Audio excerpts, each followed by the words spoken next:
Welcome back to another SCP Reading Day Researcher. Today we'll be reading SCP-197, The Greenhouse. Now without further ado, let's begin.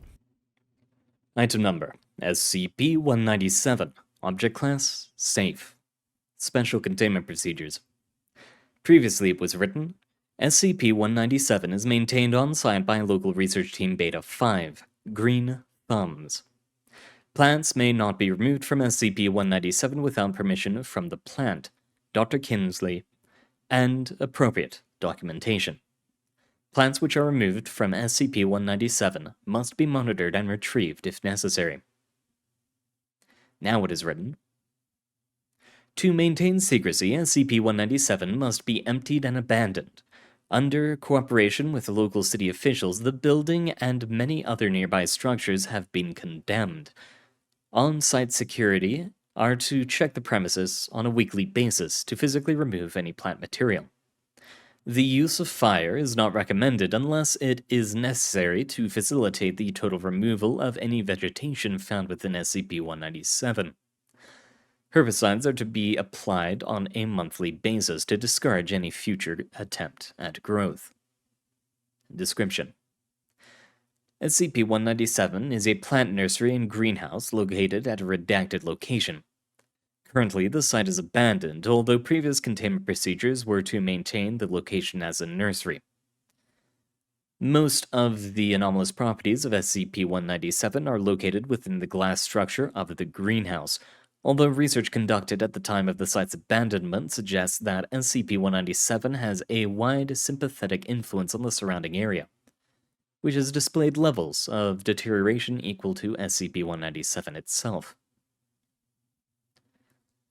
Organisms within the kingdom Plantae that grow within or are introduced to the greenhouse take on additional characteristics including self-awareness, sensory awareness, sapience, and capacity for language and mobility, despite a lack of nervous system, brain, sensory organs, vocal cords, or musculature. Organisms also typically have an increased growth rate and elongated lifespan. Angiosperms that flower only at night or for short periods of time will be in a perpetual state of bloom within SCP-197. Organisms removed from SCP-197 cease to display anomalous properties, but will retain their hardiness and overall health. Organisms which lose their sapience upon removal from SCP-197 will regain it upon reintroduction with no change in personality. With few exceptions, these organisms do not appear to greatly value their sentience and are often eager to leave SCP-197, despite being unable to experience the world outside as anything other than a typical member of their species. All organisms animated by SCP-197 display positive personality traits and affection for Foundation personnel and other forms of life, even carnivorous plants introduced as part of Experiment 197-63. See more. SCP-197 duty is often used as both a reward and therapy for agents and researchers who have concluded a stressful assignment or experienced a traumatizing event, as interaction with animated organisms were almost universally described as relaxing. Upon the direction of the late Dr. Kinsley, SCP-197 testing involved distribution of organisms cultivated within SCP-197 to the public at large. A positive influence upon the poor urban community around SCP-197 was noted immediately, with both a reduction in crime and increase to the average standard of living that has equally been reversed following the condemnation of SCP-197. Dr. Kingsley theorized that this was the result of SCP-197 itself creating a cycle of nurturing symbiosis with the community and plant life. Addendum: testing and maintenance of SCP-197 was halted following Incident 197-A644. Delilah Kingsley's decapitated body was found within the greenhouse, her severed head cradled within an empty flower pot being held by an ivy that had been present at the site since the time of his discovery. Delilah was the daughter of lead researcher Dr. Kingsley and a trained botanist who was alone inside SCP-187 at the time of her death.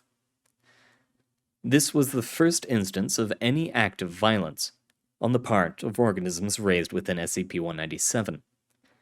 The ivy plant responsible for killing compared its action to picking a pretty flower and displayed no remorse, although it expressed concern over Dr. Kingsley's reaction and well being. All organisms distributed from SCP-197 were retrieved and eradicated. Those within SCP-197 were eradicated upon removal from the site, with the exception of the ivy. Data expunged. Well, these are certainly plants to stay away from. Also, was that a little Shop of Horrors reference in there? Anyway, thank you very much for coming, dear researcher. It has been an honor reading for you. Good luck out there, and I hope to see you next time.